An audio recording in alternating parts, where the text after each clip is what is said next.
আন্দোলন স্কুল বন্ধ করে আন্দোলন করলে বাচ্চাদের তো অবশ্যই একটু ক্ষতি হয়। তারপর পরে যদি আবার ক্লাস শুনে তখন তারা যদি ফিডব্যাক বেশি করে ভালো করে সময় দিয়ে এক্সট্রা টাইম দিয়ে নেয় তা তো বসাই সম্ভব। আন্দোলন এখন যে অবস্থা যেমন সবগুলোই তো সবকিছুর ডিগ্রি ভার্সন নিচে নাই, এই হিসেবে তারা যাচ্ছে, দশম গ্রেড তারা যাচ্ছে।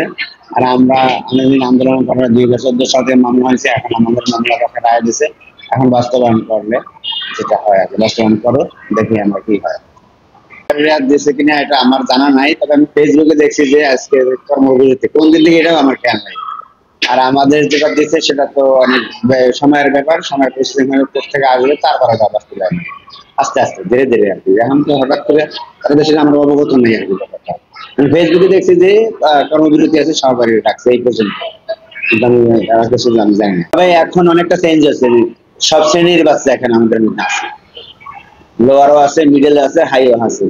তো হাই বেশি দিন থাকে না, তারাও আছে আমাদের, যেমন বিভিন্ন সাংবাদিক আছে আমাদের মধ্যে আছে, বিভিন্ন মন্ত্রণালয় লোক আছে, আছে আবার পরে ভালো জায়গায় চান্স করে নিয়ে যায়। তবে এখন আগের দিন নাই, যে লোয়ার ফ্যামিলি ছিল, এখন লোয়ার মধ্যে 3 লেভেলের বাচ্চা আছে। প্রধান শিক্ষক জানি, ডাক্তার সহকারী, আমরা প্রধান শিক্ষক এখন কর্মবিরতি চাইনি, দিও নাই। ডাক্তার সহকারী আমি শুনি না, আমি ফেসবুকে দেখছি, আমি নিজেও জানি না, দেখি ফেসবুকে একটু লেখা আছে যে সহকারী শিক্ষকের কর্মবিরতি 2 ঘন্টা না 3 ঘন্টা বললো, এইটুকু আমি দেখছি। আমি আর টিচারদের জিজ্ঞাসা করিনি আপনারা জানেন কিনা। সবাই সবকিছু আছে নিজের বিবেকের উপরে। আমি বাচ্চা পড়াই, আমার ক্লাসে দায়িত্ব না, আমার দায়িত্ব থাকা উচিত যে আমার ক্লাসে আমার যেতে হবে। আমি ব্যক্তিগত ব্যক্তিভেদে হিসাব। সবাই চায় আগে হয়তো সময় দীর্ঘ সময় ক্লাস যদি বিভিন্ন কারণে সমস্যা হয়, ওটাকে আসতে সমস্যা 5 মিনিট 10 মিনিট হতে পারে, কিন্তু প্রতিনিয়ত এটা ঠিক, এটা বাচ্চাদের ক্ষতি হবে। কারণ ক্লাস টাইমটা দেওয়া নির্ধারিত, এই টাইমের মধ্যে যদি আমি 5 মিনিট পরে আসি তাহলে 5 মিনিট ওই বাচ্চাদের ক্ষতি হয়, এটাই স্বাভাবিক। আমি একজন এজ এ হেড টিচার হিসেবে চাই আমরা সবাই নিয়মিত সঠিক সময় স্কুলে আসা, সঠিকভাবে স্কুল পরিচালনা করা, সবাইকে নিয়ে ভালোভাবে এবং শিক্ষার মান উন্নয়ন করার জন্য আমি সবসময় এটা চাচ্ছি।